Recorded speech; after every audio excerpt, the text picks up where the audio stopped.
Dans cette vidéo, je vais t'expliquer pourquoi tu dois absolument investir dans l'immobilier, peu importe ta situation. Et tu vas voir que pour moi, ça reste vraiment le meilleur investissement pour toi. Allez, c'est parti!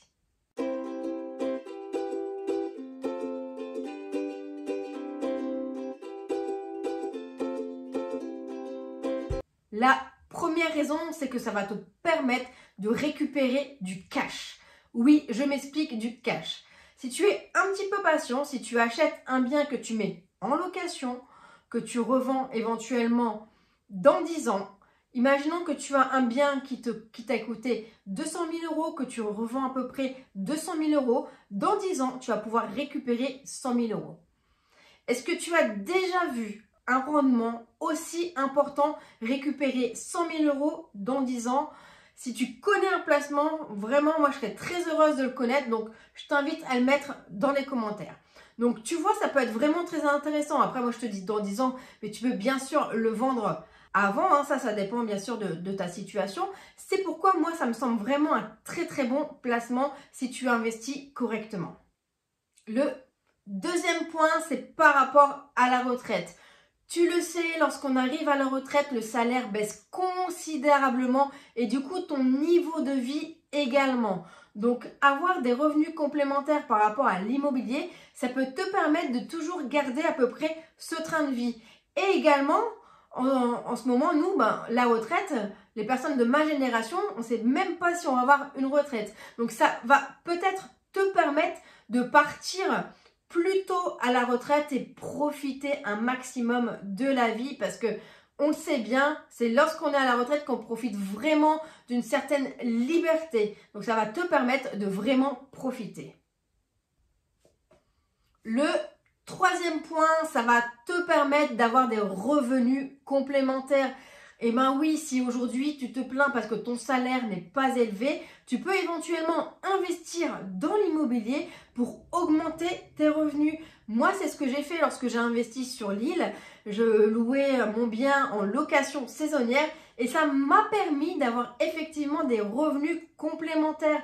Et c'était vraiment très intéressant, ça m'a permis voilà, de voyager, etc. J'en ai aussi un petit peu mis de côté pour réinvestir. Mais ça me paraît quand même hyper important. Alors bien sûr, il faut bien investir, il faut bien être formé, mais il faut surtout se lancer. La quatrième raison, c'est que ça va te permettre de devenir indépendant financièrement.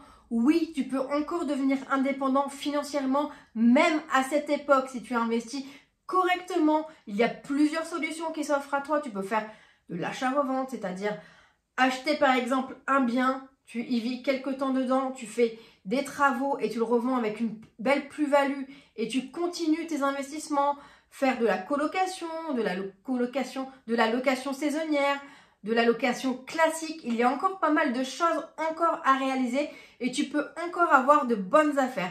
Moi personnellement, ici j'ai acheté ma résidence principale et j'ai vraiment fait une très très bonne affaire au niveau de l'achat. Aujourd'hui, si je le revendais, j'aurais bien sûr une belle plus-value. Alors attention, bien sûr, les personnes qui ont des revenus conséquents vont aller beaucoup plus vite et ça sera quand même un petit peu plus facile, j'ai envie de vous dire, au niveau de la banque. Par exemple, si tu as un revenu beaucoup plus modeste, c'est ce que moi j'avais lorsque j'ai investi dans mon premier appartement. Donc, lorsque j'ai investi dans mon premier appartement, pour être totalement transparente avec toi, moi, je gagnais 1200 euros net. C'était vraiment dérisoire par rapport au travail que j'effectuais. Et vraiment, plus jamais, en tout cas, je ne voudrais retoucher ce montant. Et ça m'a quand même permis, bien sûr, d'investir. Et également, à cette époque-là, j'avais quand même des taux très élevés.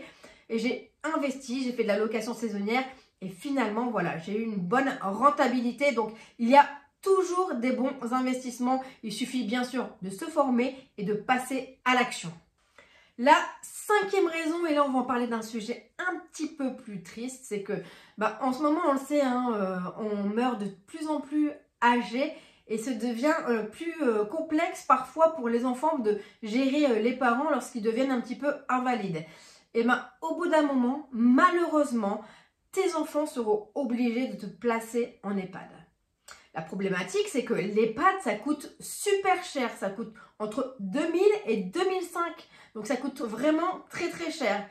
Aujourd'hui, la seule solution qu'il va avoir pour tes enfants, ça sera soit de payer l'EHPAD, ce qui coûte très très cher, et eux ils ont sans doute des crédits, des enfants, etc. Donc d'autres choses malheureusement à payer.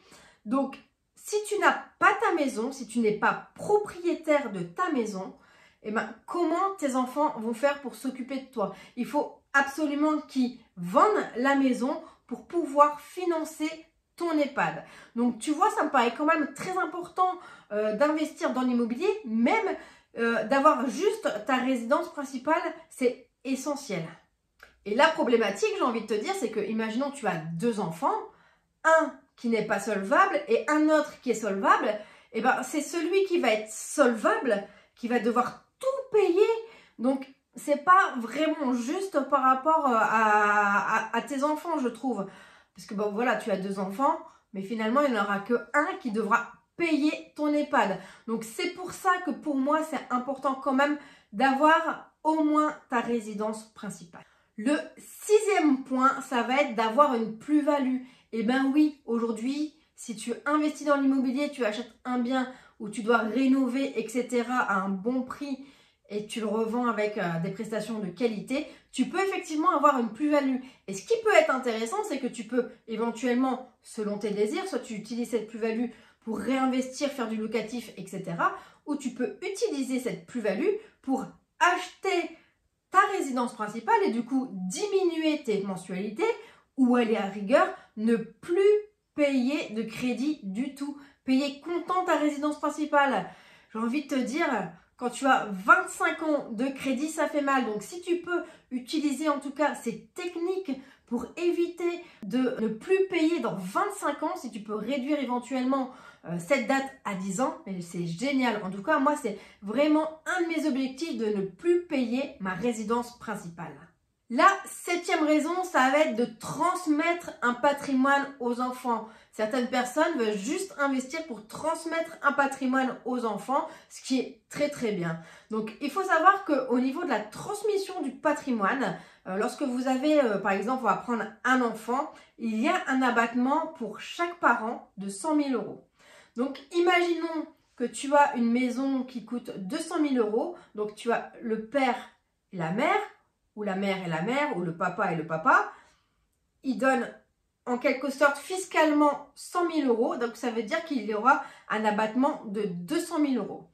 Il faut savoir également que tu peux faire des donations tous les 15 ans de 100 000 euros. Alors, si tu veux avoir plus d'informations, moi, je t'invite à contacter ton notaire pour avoir des informations par rapport à la transmission. Mais ce qu'il faut savoir, c'est que si tu as beaucoup de patrimoine, tu peux utiliser l'abattement tous les 15 ans.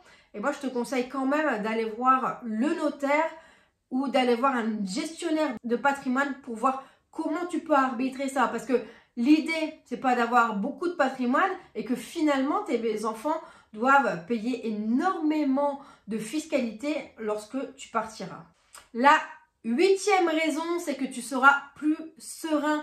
Pourquoi? Parce que aujourd'hui, tu es peut-être locataire, tu te dis que tu es à l'abri de tout, tu as un super logement, ton loyer n'est pas très élevé, sauf que demain, si le propriétaire décide de vendre, tu es à la porte.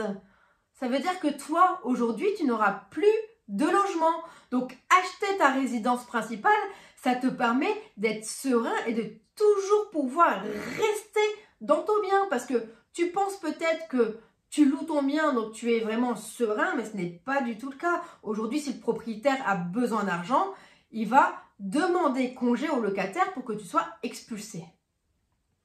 J'espère que cette vidéo t'a plu et que tu comprends un petit peu mieux mon raisonnement et pourquoi il est indispensable d'investir dans l'immobilier, peu importe effectivement les taux qu'il y a en ce moment. Pour moi, ça reste essentiel. Et moi, je te dis à bientôt pour une nouvelle vidéo. Salut!